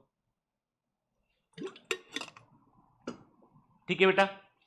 axon intron exon intron exon intron, क्या करना पड़ेगा, राइबो न्यूक्लियोप्रोटीन एसएनआरपी के, ठीक है, एसएनआरपी राइबो न्यूक्लियोप्रोटीन से, जो सिंगल न्यूक्लियर राइबो न्यूक्लियोप्रोटीन एसएनआरपी, ये रोल प्ले करेंगे इसमें के। यहां पर जो प्रोसेस होगी वो आरएनए स्प्लाइसिंग की प्रोसेस होगी। आरएनए स्प्लाइसिंग के प्रोसेस में क्या होगा, हम इंट्रॉन को रिमूव करके बाहर कर देंगे, एक्सॉन को आपस में जोड़ देंगे हम, ठीक है। Introns and intervening sequence do not appear in mature process RNA. मतलब ये आरएनए ऊपर वाला आरएनए है, एचएनआरएनए बोलते हैं इसको, हेटेरोजेनस न्यूक्लियर आरएनए बोलते हैं या प्री एमआरएनए बोलते हैं। और एक्चुअल एमआरएनए क्या होता है, एक्चुअल एमआरएनए होता है केवल इंट्रॉन वाला सीक्वेंस होता है, मतलब जो केवल एक्सॉन वाला सीक्वेंस होता है। तो कहने का मतलब है कि एचएनआरएनए को एमआरएनए में कन्वर्ट करने की प्रोसेस होती है आरएनए स्प्लाइसिंग। इस प्रोसेस को क्या बोलते हैं, आरएनए स्प्लाइसिंग बोलते हैं बेटा। ये हम बहुत टफ पोर्शन पढ़ रहे हैं, मोस्ट इंपॉर्टेंट हिस्सा पढ़ रहे हैं। अधिकांश बच्चे इसको सुनना समझना ही नहीं चाहते हैं, पर आप सुनिएगा समझिएगा, निकलना आप नहीं है, ठीक है। तो एचएनआरएनए में आरएनए स्प्लाइसिंग किया, इंट्रॉन्स को निकालकर बाहर कर दिया, एक्सॉन को आपस में जोड़ दिया, तो क्या बन गया, एक्चुअल एमआरएनए बन जाता है। प्रोसेस को बोलते हैं आरएनए स्प्लाइसिंग, ठीक है ना बेटा, ठीक है, ठीक। तो फिर मैंने ये भी बताया बेटा यहाँ पे हमने कि inheritance of a character is also affected by promoter and regulator sequence. तो ये हम ऑलरेडी बात कर चुके हैं कि कुछ रेगुलेटर जीन भी होते हैं बेटा, जो कि जीन को है, याद रखिएगा कि जो है ऐसा माना जाता है कि हर एक जीन का अपना कंट्रोलिंग यूनिट भी होता है। हर, जैसे घर में कोई बल्ब लगा है ना, बल्ब को कंट्रोल करने के लिए कोई ना कोई स्विच लगा होगा, वैसे ही हर एक जीन के उसके अपने एक्सप्रेशन को कंट्रोल करने के लिए भी कुछ एडिशनल जीन्स पाए जाते हैं, ठीक है। अब आरएनए स्प्लाइसिंग के बारे में विस्तार से बात करेंगे जब हम एमआरएनए पर बात करेंगे। अभी हम बात करेंगे type of RNA and the process of transcription पे हम बात करेंगे, ठीक है। In bacteria there are 3 major type of RNA, mRNA messenger RNA, tRNA transfer RNA, rRNA ribosome RNA के। All are involve in the protein synthesis. सभी का संबंध किससे बेटा, सभी का संबंध है प्रोटीन सिंथेसिस से, इनका संबंध होता है बेटा, ठीक है ना, ठीक है। एमआरएनए ये डीएनए से सूचनाओं को लेके आते हैं, न्यूक्लियस से ये कहां लेके आते हैं, साइटोप्लाज्म लेके आते हैं यूकैरियोटिक में। और प्रोकैरियोटिक में क्या होता है, प्रोकैरियोटिक में डीएनए नेकेड डीएनए होता है, सीधा साइटोप्लाज्म में होता है, तो वहीं के वहीं एमआरएनए रिलीज आता है। ठीक है, राइबोसोम आरएनए राइबोसोम का भाग होते हैं। टीआरएनए साइटोप्लाज्म में होते हैं, जो अमाइनो एसिड को पकड़कर राइबोसोम तक लेकर आते हैं। ठीक है, देखिए all three RNAs are needed to synthesize a protein in a cell. The mRNA provide the template. mRNA सांचे के समान व्यवहार करता है। tRNA अमाइनो एसिड को लेकर आता है, जेनेटिक कोड को रीड करता है, उसके अकॉर्डिंग अमाइनो एसिड को लेकर आता है। और राइबोसोम आरएनए जो होता है वो एक प्रकार से प्लेटफॉर्म प्रोवाइड करता है प्रोटीन सिंथेसिस के लिए, स्ट्रक्चरल और रोल प्ले करता है, कैटालिटिक रोल प्ले करता है। जो एंजाइम यहां पर होता है पेप्टिडिल ट्रांसफरेज के, यहां पर जो एंजाइम होता है peptidyl transferase that plays important role in the process of the translation, जो कि राइबोसोम की लार्जर सब यूनिट का हिस्सा होता है। ठीक है, देखिए ना, आप देखिए कैसे काम होता है। हम एनिमेशन में ध्यान से देख रहे हैं किस प्रकार से जो है वो काम होता है, ये हमको एनिमेशन में दिखाई पड़ रहा है। ठीक है, ठीक है बेटा, हम एनिमेशन में ध्यान से देख रहे हैं कि किस प्रकार से हमें काम जो है वो होता हुआ दिखाई दे रहा है। ठीक है, आपको वॉइस बराबर आ रहा है बेटा? चलिए, ठीक है, ठीक, क्या लिखा है, there is single RNA dependent DNA polymerase. देखो एक ही प्रकार का डीएनए का जो है वो आरएनए पॉलीमरेज होता है बैक्टीरिया में, जो तीनों प्रकार के आरएनए को बताता है। याद रखिएगा, यूकैरियोटिक में तीन अलग अलग प्रकार के आरएनए पॉलीमरेज होते हैं। टीआरएनए का अलग होता है, एमआरएनए का अलग होता है, आरआरएनए का अलग होता है। लेकिन प्रोकैरियोटिक में केवल एक ही प्रकार का आरएनए पॉलीमरेज तीनों प्रकार के आरएनए को वो बनाता है। ठीक है, ये प्रोमोटर से जुड़ता है और जो है उसके बाद ट्रांसक्रिप्शन की शुरुआत करता है। याद रखिएगा, आरएनए पॉलीमरेज कहां पर जुड़ता है, प्रोमोटर पर जुड़ता है। मैं तीसरी चौथी बार बतला रहा हूं बेटा, एग्जाम का क्वेश्चन है। देखिए किस प्रकार जुड़ रहा है, कैसे वो सीक्वेंस को पढ़ रहा है, पढ़ के एक के बाद एक न्यूक्लियोटाइड को जोड़ रहा है, और ये पॉलीन्यूक्लियोटाइड चेन को आरएनए को तैयार कर रहा है। बनने के बाद टर्मिनेटर पे पहुंचेगा, चेन को हम रिलीज कर देंगे। देखा आपने एनिमेशन ध्यान से बेटा, ये चेन रिलीज हो जाएगा, देखिए ना। ठीक है, ये देखो रिलीज हो गया, आ गया आरएनए बाहर। ठीक है, क्लियर। अब यहां पर भी जो है न्यूक्लियोसाइड ट्राइफॉस्फेट का इस्तेमाल करते हैं, जो सबस्ट्रेट के रूप में काम करता है, एनर्जी भी प्रोवाइड करता है। फर्क इतना सा है कि पहले डीएनए में हमने डीऑक्सी न्यूक्लियोटाइड का यूज किया था हमने, यहां पर हम राइबोन्यूक्लियोटाइड यूज करते हैं, इसमें कि एक्स्ट्रा एनर्जी लेकर आते हैं वो, क्योंकि वो ट्राइफॉस्फेट के रूप में आते हैं वहां पे। ठीक है ना, ये हमने ऑलरेडी बात कर चुके थे पिछली क्लास में भी, है ना। फिर सिंपल सी बात है बेटा, यहां पर भी डीएनए हेलिक्स को ओपन करना पड़ता है, वहां पर हमने हेलिकेज की बात की थी, यहां पर भी हम कहते हैं हेलिकेज ही रोल प्ले करता है। पर साइंटिस्ट कहते हैं, कुछ साइंटिस्ट कहते हैं, देखो एनसीईआरटी लिख दिया समहाउ, ठीक है, खुलता है अपनी, पर कुछ वैज्ञानिक कहते हैं कि आरएनए पॉलीमरेज में ये कैपेबिलिटी है कि वो डीएनए को ओपन भी कर सकता है। ठीक है, इसलिए वो अकेला एंजाइम काम करता है। कुछ कहते हैं हेलिकेज रोल प्ले करता है, तो अभी तक इसमें क्लैरिटी नहीं है, इसलिए एनसीईआरटी ने भी इसमें हाथ नहीं डाला। ठीक है, हम भी बात नहीं करते इस पे। Only a short stage of RNA remain bound to the enzyme. ठीक है ना, चलिए। Only the polymerase reaches once the polymerase reaches the terminator region, तो आरएनए को वो नेसेंट आरएनए को बाहर रिलीज कर देगा वो, और जो है वो अपना क्या होगा बेटा, और अपना जो है वो प्रोटीन जो है वो बन चुका होगा, अपना ये एमआरएनए बन चुका होगा, और एमआरएनए को बाहर रिलीज कर देंगे। ठीक है, अब देखो तो मतलब प्रोसेस, अब ये जो इमेज है एनसीईआरटी का, आपको अच्छे से याद रखना है। Process of transcription in bacteria, क्या initiation, sigma factor plays very important role. ठीक, देन होता है इलोंगेशन, सिग्मा फैक्टर को बाहर रिलीज कर देंगे, देन उसके बाद आएगा टर्मिनेशन, रो फैक्टर जो आरएनए पॉलीमरेज को डीएनए से हटा लेगा ये। ठीक है, दिस इज इंपॉर्टेंट इमेज बेटा, याद रखिएगा। ठीक है, how is the RNA polymerase able to catalyse all the three steps which are initiation, elongation and termination, कैसे करता है तीनों स्टेप को, चलिए इस पर भी बात कर लेते हैं हम। ठीक है, द आरएनए पर देखो बेटा, है ना, आप देखो, the RNA polymerase is capable of catalyzing the process of elongation, it associated tangentially। देखो कहने का मतलब है सिग्मा फैक्टर के साथ में आरएनए पॉलीमरेज थोड़े समय के लिए जुड़ता है, और जब ये जुड़ता है तब उस समय देखिए ये एक्टिव हो जाता है, जुड़ने के बाद ये एक्टिव आता है, और फिर जो है वो ट्रांसक्रिप्शन की शुरुआत करता है। मतलब for the initiation of transcription को शुरू करने के लिए sigma factor is one of the very important factor. जब ये जुड़ेगा तभी ट्रांसक्रिप्शन जो है चालू हो पाएगा। प्लीज एनिमेशन को देखिए और दिमाग में रखिए। ठीक है।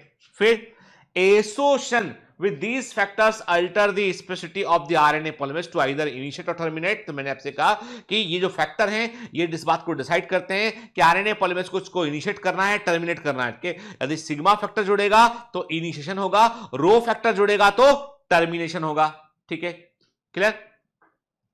याद रखिए बैक्टीरिया में एमआरएनए सीधा बनता है, एमआरएनए में कोई भी स्प्लिट जीन या इंट्रॉन नहीं होते हैं, बनने के साथ ही वो सीधा काम करने लगता है। तो यहां पर ट्रांसक्रिप्शन और ट्रांसलेशन बैक्टीरिया में जो है वो कपल्ड होते हैं, मतलब जब एमआरएनए बन रहा होता है तभी वो साइटोप्लाज्म में उसका हिस्सा, एक दूसरा हिस्सा जो बन चुका वो हिस्सा काम करना शुरू करता है। मतलब जो बैक्टीरिया है उसमें प्रोकैरियोटिक में ट्रांसक्रिप्शन के तुरंत बाद या साथ साथ ही ट्रांसलेशन की शुरुआत हो चुकी होती है। ठीक है, जबकि यूकैरियोटिक में दो एडिशनल कॉम्प्लेक्सिटी होती है, यूकैरियोटिक में दो एड ऑन, दो एक्स्ट्रा स्टेप और पूरी करनी पड़ती है, दो एडिशनल कॉम्प्लेक्सिटी होती है। वेरी वेरी इंपॉर्टेंट, यहां से एग्जाम में क्वेश्चन पक्का पक्का आएगा, मैं कह रहा हूं बेटा पक्का पक्का आएगा, मतलब पक्का पक्का आएगा। ठीक है ना, ठीक है, क्लियर।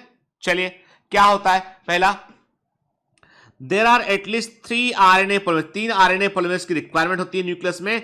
ठीक है, और ये आरएनए पॉलीमरेज जो है वो in addition to the RNA polymerase found in the organelle के 3 तरह के आरएनए पॉलीमरेज न्यूक्लियस में रिक्वायर्ड होते हैं। जैसे कि आरएनए पॉलीमरेज 1 जो होता है वो क्या करता है, ये राइबोसोमल आरएनए को बनाता है। ठीक है, आरएनए पॉलीमरेज सेकंड जो होता है ये एमआरएनए को बनाता है ब्रॉडली। ठीक है, और थर्ड जो होता है वो बनाता है टीआरएनए को बनाता है। याद रखिएगा बेटा, यानी जो आरएनए पॉलीमरेज फर्स्ट है वो बनाता है मेनली राइबोसोमल आरएनए को, सेकंड जो है वो बनाता है एमआरएनए को, थर्ड बनाता है टीआरएनए को। हालांकि जो सेकंड है वो स्मॉल न्यूक्लियर आरएनए एसएनआरएनए, जो आरएनए स्प्लाइसिंग की प्रोसेस में इन्वॉल्व होते हैं, उन छोटे छोटे आरएनए को भी बनाता है कौन, आरएनए पॉलीमरेज सेकंड के। आरएनए पॉलीमरेज थर्ड जो होता है वो टीआरएनए के अलावा जो है 5s राइबोसोम आरएनए को बनाता है, जो कि राइबोसोम का एक हिस्सा होता है। ठीक है, देखिए इसका मतलब यह है कि यहां पर यूकैरियोटिक के अंदर आरएनए पॉलीमरेज में हमको clear cut division of flavour देखने मिलता है। वेरी वेरी इंपॉर्टेंट के यानी किन ऑर्गेनिज्म में आपको आरएनए पॉलीमरेज में डिवीजन ऑफ फ्लेवर देखने मिलता है, या आरएनए पॉलीमरेज में डिवीजन ऑफ फ्लेवर का मतलब क्या है। ठीक है, तो याद रखिएगा बेटा, तो यह है कि आरएनए पॉलीमरेज 3 तरह का होता है। जैसे फर्स्ट जो होता है वो आरएनए को बनाएगा 20s टाइप, 18s टाइप और 5.s टाइप। ठीक है, सेकंड जो थर्ड जो होगा वो टीआरएनए को बनाएगा, 5s जो है वो आरएनए को बनाएगा बेटा। ठीक है, और जो है वो एसएनआरएनए को बनाएगा। और सेकंड क्या बनाएगा, सेकंड बनाता है एमआरएनए को बनाएगा वो। ठीक है, क्लियर। ठीक, फिर इसके बाद क्या होता है बेटा, इसके बाद जो है हम बात करते हैं कि जो प्राइमरी ट्रांसक्रिप्टिव यूकैरियोटिक में होता है उसमें एक्सॉन और इंट्रॉन दोनों सीक्वेंस होते हैं। तो आपको एक्सॉन वाले सीक्वेंस को रखना पड़ेगा, इंट्रॉन वाले को रिमूव करना पड़ेगा। इंट्रॉन वाले को रिमूव करने के लिए आपको स्प्लाइसिंग के प्रोसेस का सहारा लेना पड़ेगा, आरएनए स्प्लाइसिंग करना पड़ेगा। स्प्लाइसिंग जब आप करेंगे तो जो है इंट्रॉन को आप बाहर कर देंगे, एक्सॉन को आपस में जोड़ लेंगे आप। ठीक है ना, ठीक, इस प्रोसेस को क्या बोलते हैं हम, आरएनए स्प्लाइसिंग कहते हैं। इंट्रॉन रिमूव आते हैं, एक्सॉन को आपस में जोड़ लिया जाता है। ठीक है ना। इसके बाद जो एचएनआरएनए बनने के बाद, जब एचएनआरएनए बनकर आता है तो वहां पे हमें एक काम और करना पड़ता है कि आरएनए को हमें स्टेप, देखो आप एचएनआरएनए का मतलब क्या है, हेटेरोजेनस न्यूक्लियर आरएनए। वो आरएनए इसमें एक्सॉन और इंट्रॉन दोनों प्रेजेंट है। अब इसको गुजरना है एक प्रोसेस से, वो है आरएनए स्प्लाइसिंग प्रोसेस। कहीं ऐसा ना हो कि इस प्रोसेस के दौरान हमारी सेल का डिफेंस सिस्टम इस आरएनए को डिस्ट्रॉय कर दे। एचएनआरएनए तो बोल रहा था भैया हमको ठीक कर दो, ठीक करने के पहले किसी ने उसको डिस्ट्रॉय कर दिया, तो बचाने के लिए उसमें कुछ चीजें ऐड करनी पड़ती हैं। उसमें एक कैप लगाना पड़ता है, एक टेल लगानी पड़ती है। There is a capping and there is a tailing process. Very very important, bore मत होइए, सुनिए ध्यान से के, एक कैपिंग और टेलिंग प्रोसेस होता है। अब देखो कैपिंग का मतलब क्या है कि एचएनआरएनए के 5 प्राइम एंड पर जो है हम क्या करते हैं, मिथाइल ग्वानोसिन ट्राइफॉस्फेट को ऐड कर देते हैं हम, 7 मिथाइल ग्वानोसिन के।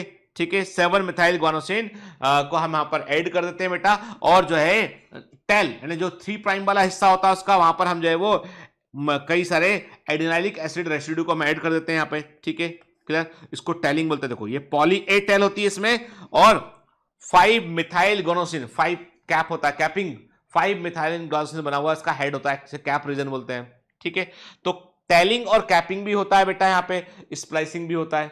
ठीक है, देखिए फुली प्रोसेस एचएनआरएनए जिसमें से आप इंट्रॉन्स को रिमूव कर देते हैं, एक्सॉन को आपस में जोड़ देते हैं, उसे हम क्या बोलते हैं, एक्चुअल एमआरएनए बोलते हैं। ये ट्रांसलेशन में भाग लेता है बेटा। ठीक है ना, ठीक है, तो इसका मतलब ये है बेटा कि ये जो significance of such complexity is now beginning to be understood. अब हम इसको समझते हैं बेटा कैसे काम करता है। स्प्लिट जीन जो होता है वो एक प्रकार का एंशिएंट फीचर होता है जीनोम का, और इंट्रॉन्स की प्रेजेंस हमको बतलाता है कि आरएनए, इंट्रॉन्स की प्रेजेंस हमको ये बतलाता है कि पुराने समय में आरएनए में कई परिवर्तन हुए होंगे, कई सूचनाएं उसके अंदर बन रही होंगी, और वो ये बतलाता है कि चूंकि इंट्रॉन को रिमूव करके जब आप जो है वो एक्चुअल एमआरएनए को बनाते हैं, वहां पर आरएनए वाला एंजाइम, राइबोजाइम जैसे एंजाइम रोल प्ले करते हैं, जो बतलाता है कि आरएनए कैटालिटिक प्रॉपर्टी रखता होगा, जो पहले के समय के आरएनए वर्ल्ड की ओर वो इशारा करता है।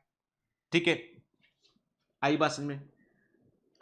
तो आरएनए, तो टैलिंग और कैपिंग का बात किया हमने यहां पे के। तो एनसीईआरटी में बेटा जो इमेज दे रखा है उसको बड़े ध्यान से देखना है, ठीक है, कि टैलिंग क्या है, कैपिंग क्या है, 7 मिथाइल गुआनोसिन क्या चीज है बेटा। ठीक है, नेक्स्ट क्लास में बेटा हम बात शुरू करेंगे कहां से, हम जेनेटिक कोड से बात शुरू करेंगे, मतलब सेकंड पार्ट में। क्लास आज ही होगा पार्ट 1 एंड पार्ट 2। तो पार्ट 2 में हम क्या देखेंगे, जेनेटिक कोड देखेंगे और ऑपरेंड मॉडल को समझने की बेटा हम कोशिश करेंगे। ठीक है, देखो कुछ लेक्चर्स आपके बायोलॉजी में लंबे होंगे, बिल्कुल लंबे होंगे, क्योंकि हम 100% एनसीईआरटी कवर कर रहे हैं। मतलब यहां पर हम केमिस्ट्री से बायोलॉजी को कंपेयर मत कीजिए। केमिस्ट्री में सर का अपना तरीका है, सर के सामने कोर्स बढ़ाओ। कहते हैं कि केमिस्ट्री में आप जब तक आप खुद से न्यूमेरिकल केमिस्ट्री में नहीं लगाएंगे, क्वेश्चन नहीं बनेंगे आपसे, ठीक है, करना पड़ेगा। ठीक है, सर लगवा रहे हैं, एमसीक्यू के लेक्चर चल रहे हैं उसमें। बायोलॉजी में क्या है कि इन्फॉर्मेशन का सारा खेल है। Biology is all about information, के एनसीईआरटी का इन्फॉर्मेशन कितने अच्छे से पढ़ा है हमने, ठीक है, कितना अच्छे समझा है हमने, इसलिए थोड़े लेक्चर बायोलॉजी के लंबे होते हैं। क्योंकि सर ने को एक लेक्चर बताया, सर ने कि भाई लेक्चर लंबे, तो बायोलॉजी में क्या है बेटा, थोड़ा टाइम देना। या तो आप खुद पढ़ लीजिए इसको। देखो क्रैश कोर्स के लेक्चर, फिर क्रैश कोर्स के लेक्चर उन बच्चों के लिए नहीं है जो साल भर बहुत अच्छे से पढ़े, साल भर क्लास अटेंड किया है, बहुत अच्छे से पढ़ा है, तो बेटा फिर आपको जो है वो सिर्फ डीपीएस लगाना है आपको। आप देखिए शेड्यूल, शाम को आइए, डीपीएस लगाइए, टेस्ट की तैयारी कीजिए, मत दिमाग लगाइए इसमें, क्योंकि इसमें कुछ नया नहीं हो रहा है, वही रिवाइज कर रहे हैं हम। यदि आप खुद से चैप्टर को 1 घंटे में रिवाइज कर सकते हैं तो you can skip the crash course lecture. जरूरत नहीं, ये क्रैश कोर्स के लेक्चर उन बच्चों के लिए जिनको रिवीजन के लिए कोई कैटलिस्ट चाहिए, साथ में चाहिए कोई रिवाइज करे, इसलिए बेटा ये होता है ना। तो कायदा क्या होता है, क्रैश कोर्स की तैयारी में फायदा कैसे पहुंचेगा आपको, आप पहले खुद पढ़िए चैप्टर को। देखो बेटा क्रैश कोर्स का फायदा कैसे लेते हैं, पहले खुद पढ़िए चैप्टर को, पढ़ने के बाद क्लास अटेंड कीजिए, फिर रिवाइज कीजिए चैप्टर को, फिर एमसीक्यू लगाइए, डीपीएस लगाइए शाम को। बाकी जिन बच्चों ने साल भर जून से पढ़ते आ रहे हैं उनको दोबारा ये सुनने का कोई विशेष फायदा नहीं होगा। आपको लगता है भी 3-4-6 घंटा क्यों हम लेक्चर में लगाएं, आप सिंपल तरीका है, आप जो है डीपीएस मिस करोगे तो फिर आप ट्रेन मिस कर जाओगे। आपको कोई भी डीपीएस मिस नहीं करना, कोई भी टेस्ट मिस नहीं करना। आपको टेस्ट सैटरडे का देना है, मतलब देना है, ऑफलाइन ऑनलाइन दोनों टेस्ट देना है। डीपीएस कोई आपको मिस नहीं करना है। लेक्चर आपको लगता है कि आप खुद कर लेंगे, मिस कर दी। मैं कह रहा हूं ना, मैं खुद कहता हूं भाई जिसको व्यू की चिंता हो बोलेगा देखो देखो बांटो शेयर करो ये करो, मैं तो बोल रहा हूं कि आपको नई जरूरत है, मत देखो ना, खुद से रिवाइज कर लो उसको बेटा, क्योंकि मेरे लिए आपका सिलेक्शन मैटर करता है। ठीक है, मेरे लिए मैं दिन भर बैठ के गाना गाऊं कि सब्सक्राइब ये वो, मैं यहां मैं वहां, आई एम द बेस्ट, क्या आई एम द बेस्ट के अमेजिंग, मैं फालतू की बात नहीं कर, मैं यही बोलूंगा कि पढ़ना है तो बस पढ़ना है, तो ही सिलेक्शन होगा। आपको लगता है लेक्चर देखने से फायदा मिल रहा है तो लेक्चर देखिए, आपको लगता है नहीं हम तो सर साल भर अच्छे से पढ़े हुए हैं, तो फिर आप अपना रिवाइज कीजिए ना। दिन भर तैयारी कीजिए, शाम को डीपीएस में फोड़ दीजिए, 100% कीजिए सभी डीपीएस में, देखो मजा आएगा पढ़ने का। ठीक है, जब मैं पढ़ता था तो मेरे समय में भी एक क्लासेस थी, वहां पे भी उनमें भी क्रैश कोर्स चलते थे। मैंने कोई क्रैश कोर्स ज्वाइन नहीं किया, साल भर मैंने अच्छे से पढ़ाई किया, मैंने क्रैश कोर्स ज्वाइन किया किसका, टेस्ट वाला, जो टेस्ट चल रहा था वहां पे।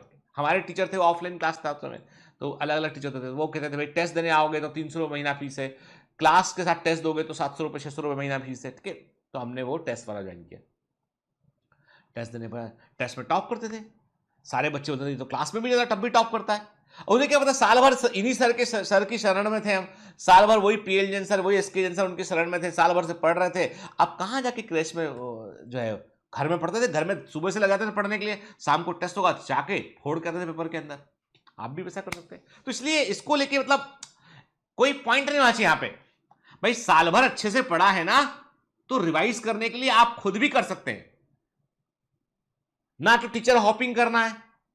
1 शॉट लेक्चर ले लो सर, आधा शॉट का लेक्चर ले लो सर, एक गोली वाला कारतूस का लेक्चर ले लो सर वो छोटे कैप्सूल का लेक्चर ले लो सर, वो छोटी वाली टैबलेट कोर्स ले लो सर, वो जो है ना माइक्रो लेक्चर ले लो सर, नैनो लेक्चर ले लो। अरे ये क्या टर्मिनोलॉजी खोज रहा है, ये सब जो है ना, ये जो ऑनलाइन एजुकेशन में जितने भी कारपोरेट आए ना, वो नई नई term, nano lecture, micro lecture, pico lecture, picogram lecture, 1.5 gravity lecture. अरे भाई तुम मत फंसो उसमें। तुम ये सोचो कि इसका कैरियर बनाना है अपने को कि अपना बनाना है ना, कि ये बैठ जाएगा लाइव स्ट्रीम शाम को लेके, तो इसका करियर बनाने के लिए अपना जन्म हुआ है, ये अपना बना ले उसके लिए जन्म हुआ है, तो भैया अपना बना लो पहले, है ना, ठीक है, फिर दिखाएंगे दिमाग। तो खरी बातें, कड़ी बातें बोलने वाले लोग जिंदगी में कम मिलेंगे, पर जो मिलेंगे वो आपके भले की बात बोलेंगे। ठीक है बेटा, मुझे आप मेरे बच्चे ऐसे हैं, आपको मैं उतना ही प्रेम करता हूं, इसलिए मैं आपको डांटूंगा भी, आपसे मैं प्रेम से बात करूंगा, आपसे मिट के, आप मेरे बहुत अजीज हैं, इसलिए जहां मुझे लगता है कुछ गलत हो रहा है तो मैं नहीं बोलूंगा तो एक दिन दुनिया बोलेगी, मैं नहीं बोलूंगा तो एक दिन आपको एहसास होगा, तब तक लेट हो चुका होगा।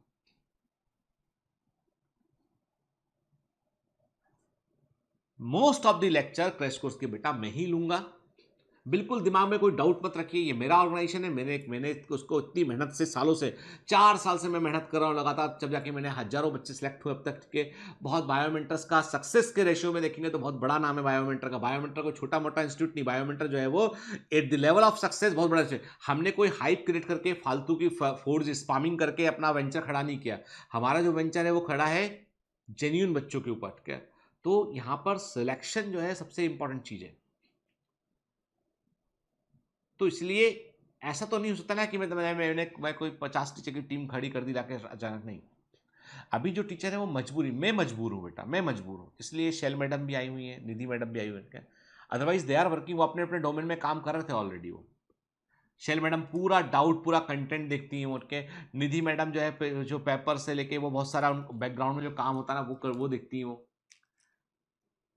एक प्रीति मैडम है, वो भी कंटेंट पे बहुत सारा काम करती है, आसिफ काम करता है, मतलब ऐसा थोड़ी ना, टीम बहुत बड़ी बायोमेंटर्स की, चेहरे 3 दिखाई पड़ते सामने, संजय सर, अमर सर में। आज एमसीक्यू कराने के लिए एक्स्ट्रा बुलाया भाई हमने कि भाई चलो कुछ कुछ को एमसीक्यू शिवम सर लगवा देंगे, कुछ निधि मैडम लगा देंगे, ताकि वो चीज़ें हम नहीं कर रहे थे तो हमने एडिशनल काम दिया उनको। पर मेरे को बायोलॉजी में मेन काम देना पड़ा, क्योंकि मेरे लिए बहुत बड़ा, आप बेटा मेरी पोजीशन समझ ही नहीं पाएंगे आप, मेरे लिए बहुत बड़ा विडंबना है कि मतलब मैं किस तरफ जाऊं, क्या सोचूं मैं, मतलब मेरे लिए बहुत बड़ा यक्ष प्रश्न होता है। पता नहीं, मुझे कई बार ऐसा लगता है कि मेडिकल प्रोफेशन जो है ना वो बेटा बहुत डिमांडिंग, वो आपकी पूरी ज़िंदगी ले लेता है, वो आपसे वो लोगों को इस तरीके से कनेक्ट करता है, आपको लगता है कि कुछ काश मेरे पास कुछ होता, दवाओं के अलावा भी कुछ मेरे पास होता तो शायद मैं कर पाता कुछ। दुख होता है रोते बिलखते लोगों को देखकर, बहुत गहरी संवेदना छिपी है इसमें, ये कोई व्यापार थोड़ी ना है, ये कुछ अलग है। अभी मैंने एक बात और देखी, कई सारे लोग कंप्लेंट किए सरकारी सर ध्यान नहीं, मैंने अभी फोन अटेंड किया, कम से कम 100 से ऊपर लोगों से मैंने बात किया, उनके सरकारी डॉक्टर से बात किया हॉस्पिटल में, सबको ट्रीटमेंट ठीक चल रहा है, सबकी दवाएं बिल्कुल प्रोटोकॉल के तहत दे रहे हैं, और तब भी उन डॉक्टर और नर्स पे आरोप लग रहे हैं कि वो दवा ठीक नहीं दे रहे। दुख हुआ मुझे। कल मैंने एक बच्चे को डांटा भी, किसी को एक ने कि भाई मैं चाचा जी ऐसा, तुमने कहा क्या दवाई चल रही बताओ, तो वो बताया उसने कि मैं यहाँ पर यूपी से था। मैंने कहा और क्या, अब तुम अमृत पिला दोगे क्या, सब दवाएं सही चल रही हैं, है ना, तो तुमको भरोसा तो करना पड़ेगा ना। ये बोल सकता हूँ कि चमकदार नहीं होगा, अच्छा नहीं होगा, साफ सुथरा उतना नहीं होगा, लेकिन ये कि भाई जो कर सकता है आदमी मैक्सिमम वो कर रहे हैं वो लोग, है ना। तो we should help them, we should not create havoc them, तो प्रॉब्लम खड़ी नहीं करना है हम लोग के लिए। ठीक है बेटा, है ना। चलो मिलते हैं अगले पार्ट में।